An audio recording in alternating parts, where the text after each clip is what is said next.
Sebenarnya saya mencium aroma kebangkitan dari Arema Malang setelah sebelum-sebelumnya agak sedikit terpuruk karena ya dampak tragedi Kanjuruhan, dan ini tentu membahayakan bagi Persib Bandung karena Persib juga sebenarnya belum stabil di awal-awal musim ini. Mari kita bahas dari sudut pandang penikmat sepak bola, bukan pengamat sepak bola. Dari Sabang sampai Merauke, kita bersaudara. Bobotoh salam dunia, dimanapun kalian berada, saya doakan mudah-mudahan selalu diberikan kesehatan dan juga diberikan kelancaran dalam mencari rezeki yang halalan dan thayyiban. Amin ya Allah ya Rabbal Alamin.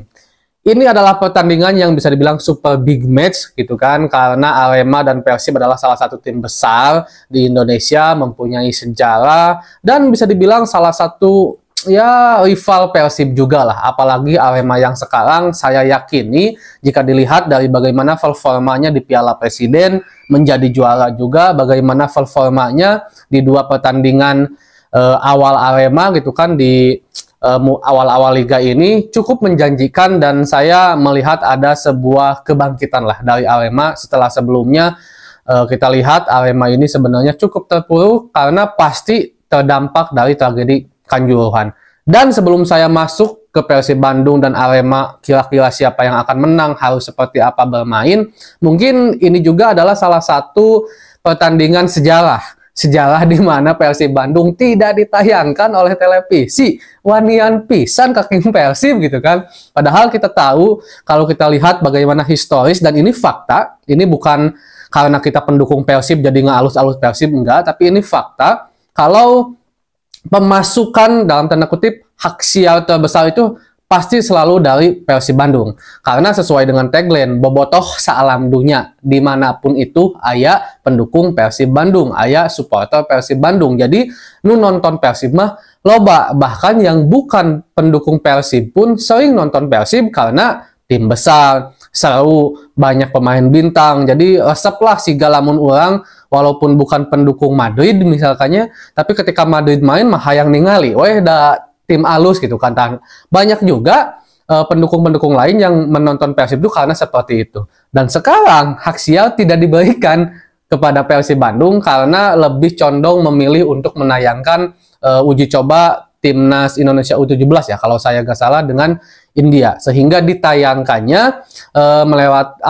lewat aplikasi video. Jelas mungkin ini juga ada strategi-strategi lain, ada maksud-maksud lain agar mungkin lebih banyak terserap masuk ke video.com nontonnya, agar ada pemasukan lain dari sumber penayangan ini, bukan dari televisi aja. Mungkin aja ada hal seperti itu. Tapi jika seandainya saya lihat juga bagaimana karakteristik Pak Erick Thohir ini, memang ada mungkin visi ke depannya agar membuat sepak bola Indonesia itu benar-benar merata. Jadi tidak tergantung kepada satu klub atau dua klub saja gitu kan. Itu dilihat dari jadwal-jadwal Persib yang udah dimulai dari musim kemarin sebenarnya.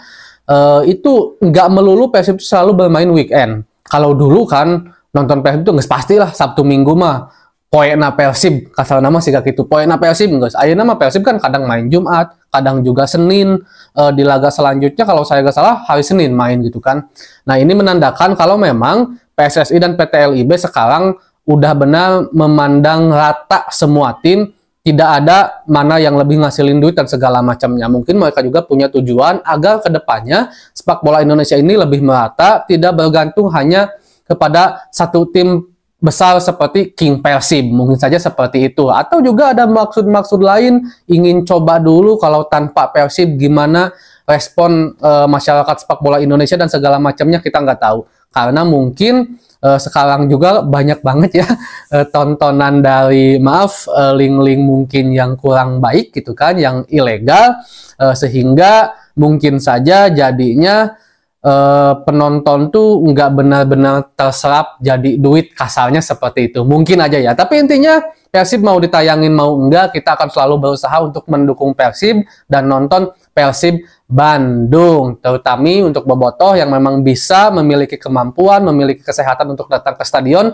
silahkan datang. Tapi kalau seandainya mungkin uang untuk beli tiket itu masih harus digunakan kepentingan yang lebih penting, lebih baik dahulukan dulu keluarga lah, intinya seperti itu. Tapi mudah-mudahan aja kedepannya kita bisa seimbang, kebutuhan pribadi terpenuhi, kebutuhan yang memanjakan mata menonton King Persib pun terpenuhi. Amin ya Allah ya Rabbal Alamin. Nah, kembali ke Arema, bobotoh salam dunia, seperti yang saya sebutkan tadi, kita jelas harus memandang sebuah pertandingan itu secara objektif. Ya, di dalam hati mah sahan umum Persib unggal poe menang, edek pepanggih jeung Madrid jeung MU jeung City ge kahayang mah menang gitu kan. Tapi kita juga harus memang melihat statistik. Di 2 pertandingan terakhir, Persib sempat agak kesulitan sebenarnya ketika bertemu dengan Arema, walaupun waktu musim kemarin Arema bisa dibilang cukup terpuruk, ada di papan bawah klasemen. Tapi lagi-lagi kalau rivalitas itu memang berbeda.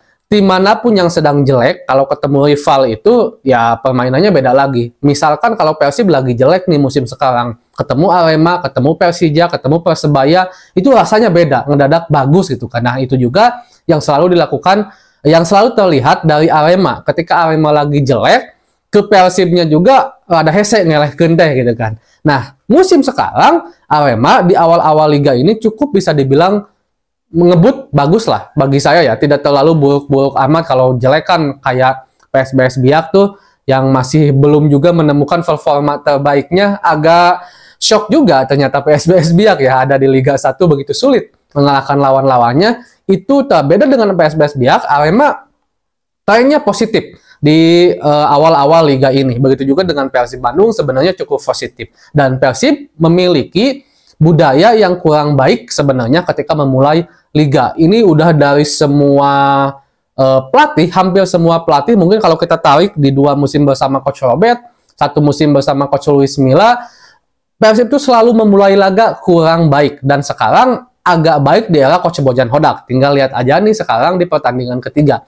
Nah, kalau seandainya Persib lengah, bukan tidak mungkin kita akan kehilangan poin di kandang kita sendiri, walaupun itu sebenarnya agak sedikit dalam tanda petik mustahil. Dan soal yang bertanya apakah David da Silva akan main, sementara ini sebenarnya David da Silva masih memiliki belum 100% fit lah, tapi kabarnya Ciro juga menginginkan ada David da Silva. Katanya akan lebih maksimal Persib kalau seandainya DDS memang bermain. Kita harus akui, tanpa si botak Mang Dadang ini, Persib masih agak kesulitan untuk sekarang, walaupun kita punya Mailson 5, kita masih punya Ciro, kita masih punya Dimas Derajat, tapi seorang tembok yang jago pegang bola itu benar-benar nggak ada sekuat David da Silva gitu kan. Jadi Persib selalu agak kesulitan kalau seandainya tidak ada seorang David da Silva. Tapi harus diingat, bobotoh salam dunia, kalau juangan atau perjalanan Persib Bandung ini masih sangat jauh.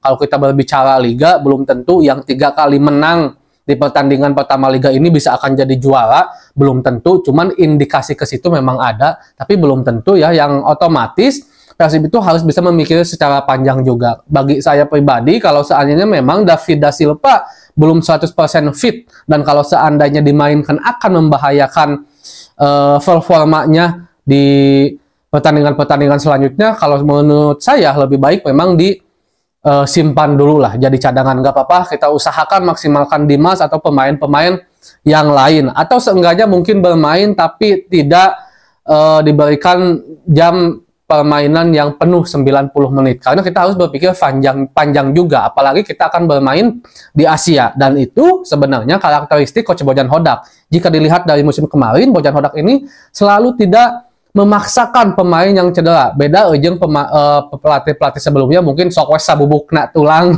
kasar nama seperti itu. Tapi kalau seandainya Coach Bojan Hodak itu enggak. Dia ada pemain yang kecapean sedikit atau baru datang dari timnas atau latihannya baru lama karena baru bergabung dengan Persib, atau cedera sedikit pasti ditarik atau tidak dimainkan atau hanya dimainkan di menit-menit akhir. Ya karena Bojan Hodak selalu melihat ke depan, karena kita ini masih sangat panjang. Jadi entong setiap pertandingan hidup dan mati entong lah di liga mah. Kalem slow walaupun ya tentu dalam setiap pertandingan harus wajib untuk bisa menang bagi Persib Bandung, dan saya rasa komposisi pemain tidak akan jauh dari yang diturunkan kemarin. Pasti juga Bojan Hodak akan tetap memainkan seorang Delvino sebagai playmaker sekaligus untuk menjaga ritme dengan permainan tren yang lagi bagus dari Delvino, dan Marco mudah-mudahan udah bisa bergabung, Beckham mudah-mudahan udah bisa bermain juga walaupun mungkin belum bisa panjang menit bermainnya, begitupun si botak David da Silva. Sekaligus kita penasaran ingin melihat seorang Mailson 5 bermain di posisi aslinya di sayap, karena ketika kemarin berposisi sebagai striker tunggal nomor 9, Mailson 5 ini sangat tidak terlihat jika pemain aslinya, karena mungkin ya, yang pertama Persib memang lagi dalam keadaan yang